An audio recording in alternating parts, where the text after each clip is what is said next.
Selamat datang di The Debate. Oke, jadi hari ini kita akan membahas sebuah topik yang ya mungkin terasa seperti fiksi ilmiah, tapi dampaknya itu sudah mulai kita rasakan setiap hari. Kecerdasan buatan atau AI. Seiring kemampuannya menulis musik, memecahkan masalah rumit, bahkan meniru percakapan manusia, kita ini seperti dihadapkan pada sebuah persimpangan jalan. Pertanyaan sentral kita hari ini adalah, apakah AI pada dasarnya merupakan ancaman bagi pertumbuhan kita sebagai manusia karena katakanlah menghilangkan proses perjuangan yang berharga? Ataukah ini hanyalah sebuah alat evolusioner yang justru membebaskan kita untuk fokus pada hal-hal yang lebih luhur seperti kreativitas dan hubungan antar manusia? Benar.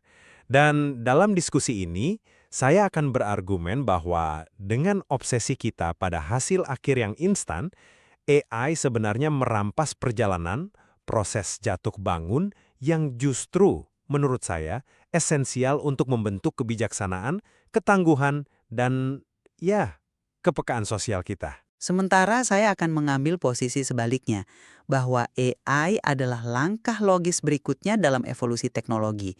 Sama seperti katakanlah mesin cetak atau kalkulator, AI akan membebaskan kita dari pekerjaan berat, kali ini pekerjaan kognitif, sehingga potensi manusia bisa mencapai level yang lebih tinggi lagi.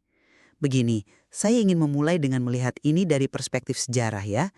Kepanikan terhadap teknologi baru itu bukan hal yang aneh kan? Dulu orang khawatir kemampuan ingatan kita akan tumpul karena kita tidak lagi perlu menghafal nomor telepon berkat ponsel. Nyatanya, itu tidak merusak kemampuan inti kita untuk menjalin hubungan atau mengatasi stres. Nah, AI bagi saya adalah ekstensi logis dari hal itu. Ia mengotomatisasi tugas-tugas kognitif yang repetitif sehingga kita bisa mencurahkan energi mental kita pada masalah yang lebih besar dan lebih kompleks. Ini bukan soal menghilangkan pekerjaan tapi mentransformasikannya. Contoh klasiknya, saat Dinas Pajak AS melakukan digitalisasi, tentu mereka memberhentikan banyak akuntan. Tapi di saat yang sama mereka harus merekrut spesialis IT dalam jumlah yang ya hampir sama. Tenaga kerja hanya berganti wujud. AI akan menciptakan permintaan baru yang tak terduga. Bayangkan permintaan besar untuk insinyur nuklir yang dibutuhkan untuk memberi daya pada pusat-pusat data raksasa. Lebih dari itu, dengan menghilangkan gesekan teknis dalam proses kreatif, AI ini mendemokratisasi kreativitas. Siapapun, secara teori, bisa jadi sutradara film atau novelis, membebaskan visi-visi besar yang sebelumnya terkunci oleh keterbatasan sumber daya. Saya paham logikanya, tapi saya melihatnya dari sudut yang sangat berbeda. Kita kan selalu dinasehati bahwa hidup adalah tentang perjalanan bukan tujuan. Namun ironisnya, saat kita bicara tentang AI, seluruh fokusnya adalah pada tujuan kemampuannya yang spektakuler untuk menghasilkan novel dalam sekejap atau menyelesaikan persamaan rumit. Padahal nilai sesungguhnya itu tidak terletak pada buku yang sudah jadi, tapi pada proses berdarah-darah untuk menulisnya. Perjuangan, keraguan, kebuntuan, nah itulah yang membuat kita lebih pintar, lebih tangguh, dan lebih berempati. AI memberi kita tujuan tanpa perjalanan. Ini seperti diberi perahu mewah, tapi kita tidak pernah belajar berenang. Saat badai datang, dan dalam hidup badai pasti datang, kita akan tenggelam. Ketergantungan ini menurut saya mengikis keterampilan fundamental kita. Contoh kecil saja, meminta AI menuliskan permintaan maaf untuk pasangan. Mungkin kata-katanya sempurna ya, tapi itu menghilangkan kesempatan kita untuk belajar resolusi konflik, untuk merasakan kerentanan, untuk benar-benar memahami perasaan orang lain. Dan yang lebih mengkhawatirkan lagi, AI itu menghasilkan kesempurnaan yang artifisial. Manusia pada dasarnya tertarik pada ketidaksempurnaan. Ada konsep Jepang kan, namanya wabi-sabi, yang merayakan keindahan dalam ketidaksempurnaan. Sebuah cangkir keramik buatan tangan justru berharga karena, ya, mungkin sedikit miring atau warnanya tak merata, itu jejak tangan manusia. AI, sebaliknya, menghasilkan kesempurnaan yang steril. Apa kita benar-benar ingin hidup di dunia di mana setiap lagu, setiap tulisan, terasa sempurna secara matematis, tapi tanpa jiwa? Anda mengangkat poin penting tentang keterampilan, tapi saya rasa kita perlu membedakan jenis keterampilan yang kita bicarakan. Mengotomatisasikan keterampilan tingkat rendah seperti katakanlah mengecek ejaan atau melakukan perhitungan rumit, itu tidak membuat kita jadi kurang manusiawi. Sebaliknya, itu membebaskan kapasitas kognitif kita untuk hal yang lebih penting. Dulu, seorang ilmuwan harus menghabiskan mungkin 80% waktunya untuk menghitung manual. Sekarang ia bisa menghabiskan 80% waktunya untuk berpikir konseptual. Nah, AI melakukan hal yang sama dalam skala yang jauh lebih besar. Ini bukan tentang menyerahkan proses berpikir kita loh, tapi menggunakan AI sebagai asisten yang sangat kuat untuk menyempurnakan hasil kerja kita. Saya sudah berjuang keras menulis sebuah argumen, lalu saya bisa minta AI untuk tolong poles tata bahasanya. Proses intinya kan tetap milik saya. Oke, tapi disitulah letak masalahnya.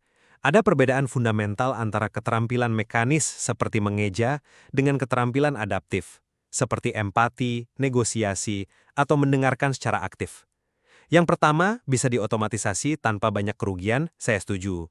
Tapi yang kedua ini terancam oleh AI. Anda bisa saja punya teman AI yang diprogram untuk jadi pendengar sempurna, yang selalu setuju dan memberi afirmasi. Tapi interaksi itu tidak mengajarkan Anda cara menjadi teman sejati. Hubungan manusia yang nyata itu kan, rumit, kadang canggung, kadang butuh kesabaran. Teman AI itu pada dasarnya adalah mesin afirmasi yang dirancang untuk membuat kita merasa nyaman dan terus menggunakannya. Itu bukan latihan untuk membangun hubungan timbal balik yang sehat. Kita justru kehilangan kesempatan untuk melatih otot sosial kita dalam menghadapi kerumitan interaksi manusia. Anda khawatir kita kehilangan latihan menjadi teman, tapi saya melihatnya dari sisi sebaliknya. Justru karena kita tidak lagi terkuras oleh pekerjaan monoton yang menyita waktu dan energi, kita punya lebih banyak kapasitas-kapasitas mental dan emosional untuk diinvestasikan pada hubungan di dunia nyata. Waktu luang yang dijanjikan AI bisa jadi obat bagi epidemi kesepian yang kita hadapi sekarang ini. Jika kita tidak lagi lelah secara kronis karena pekerjaan, kita punya lebih banyak ruang untuk hadir seutuhnya bagi teman dan keluarga. Jadi ini bukan tentang mengganti hubungan manusia, tapi memberdayakannya. Saya minta maaf, tapi saya tidak yakin dengan premis itu. Waktu luang tidak secara otomatis berarti hubungan yang berkualitas. Ada sebuah paradoks menarik di sini yang bisa diringkas dalam frasa gesekan menciptakan kebebasan.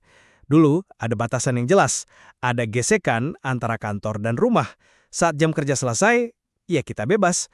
Teknologi dan sekarang AI menghilangkan gesekan itu.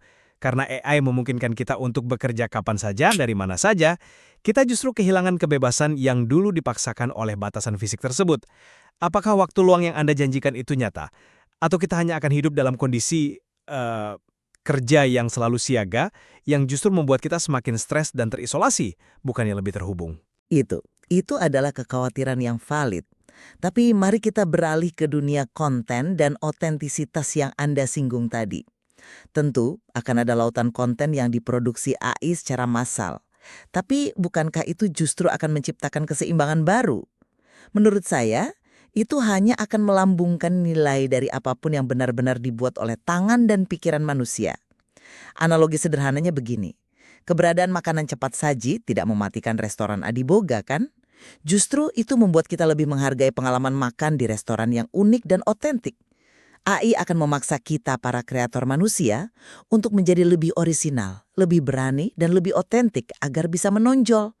Nilai akan bergeser dari sekedar eksekusi teknis yang bisa dilakukan AI dengan sempurna ke visi, niat, dan cerita di balik sebuah karya.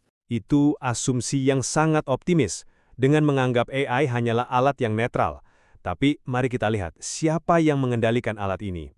Dunia yang dibanjiri konten AI adalah dunia yang terasa palsu. Saya pernah coba sendiri. Saya minta AI menulis email untuk teman lama, dan hasilnya memang sempurna secara tata bahasa. Tapi teman saya langsung balas, "Kamu baik-baik saja, tulisannya tidak seperti kamu." Ketidaksempurnaan, salah ketik kecil, kalimat yang agak canggung, itulah tanda otentisitas kita. Kita akan mulai merindukan hal-hal itu sebagai bukti bahwa kita sedang berinteraksi dengan manusia sungguhan. Dan lebih dari itu, Anda bicara soal niat di balik karya. Bagaimana dengan niat para pencipta AI itu sendiri? Ada banyak laporan yang menunjukkan bahwa para CEO perusahaan AI raksasa ini mungkin secara pribadi punya pandangan yang cukup mengerikan tentang masa depan. yang didorong oleh kekuasaan dan keuntungan, sementara di depan publik mereka tampil sebagai penyelamat umat manusia. Ini bukan sekedar palu atau obeng loh. Ini adalah sistem yang didorong oleh kepentingan ekonomi raksasa yang mungkin sama sekali tidak sejalan dengan kesejahteraan kita. Bisakah kita benar-benar percaya bahwa nilai baru yang mereka ciptakan akan menguntungkan kita semua, dan bukan hanya mereka? Poin tentang intensi di balik teknologi ini memang perlu diwaspadai, saya setuju. Tapi jika kita kembali ke dampak ekonominya, khususnya soal pekerjaan, ya sejarah menunjukkan bahwa ketakutan akan pengangguran massal akibat teknologi seringkali berlebihan. Setiap revolusi teknologi memang menghilangkan beberapa jenis pekerjaan, tapi selalu menciptakan peran-peran baru yang sebelumnya tak terbayangkan.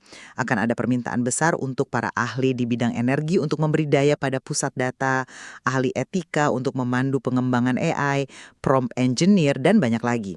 Konsep seperti pendapatan dasar universal atau UBI yang mulai sering dibicarakan itu bukanlah tanda keputusasaan. Itu adalah pengakuan bahwa sifat pekerjaan sedang berubah secara fundamental dan kita perlu membangun jaring pengamanan sosial yang baru seiring evolusi ini. Ini adalah adaptasi yang cerdas, bukan penyerahan diri. Para programmer, analis keuangan, penulis mulai terancam. Ketika dulu para pekerja pabrik kehilangan pekerjaan karena robotika, narasi yang kita dengar adalah belajar lagi, tingkatkan keterampilan. Tapi sekarang, saat pekerjaan kerah putih yang terancam, solusinya tiba-tiba adalah mari kita beri semua orang uang. Tapi mari kita kesampingkan dulu soal keadilan itu. Anda bilang akan ada pekerjaan baru seperti insinyur nuklir. Tapi mari kita realistis, berapa banyak dari jutaan penulis, desainer grafis, atau agen layanan pelanggan yang pekerjaannya akan digantikan AI yang bisa beralih profesi menjadi insinyur nuklir? Skalanya tidak sebanding. Dan yang lebih fundamental lagi, mari kita anggap masalah finansial teratasi dengan UBI. Lalu apa? Apa yang terjadi pada tujuan hidup kita saat semua tantangan dihilangkan?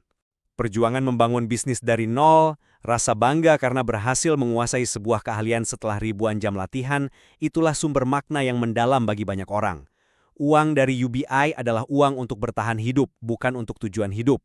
Makna itu, ya, tidak bisa dibeli atau diberikan begitu saja. Saya rasa Anda meremehkan kemampuan manusia untuk menemukan makna di luar kerangka pekerjaan tradisional. Teknologi selalu menimbulkan kekhawatiran tentang hilangnya keterampilan dan tujuan. Namun, sejarah menunjukkan kita selalu beradaptasi dan seringkali menjadi lebih baik.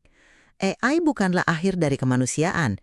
Ini adalah alat yang luar biasa kuat yang, jika kita arahkan dengan bijak, dapat memperluas cakrawala kreativitas kita, mengubah sifat pekerjaan menjadi sesuatu yang lebih manusiawi, dan yang terpenting, memberikan kita kemewahan berupa waktu-waktu untuk fokus pada apa yang benar-benar esensial, hubungan, komunitas, dan pertumbuhan pribadi.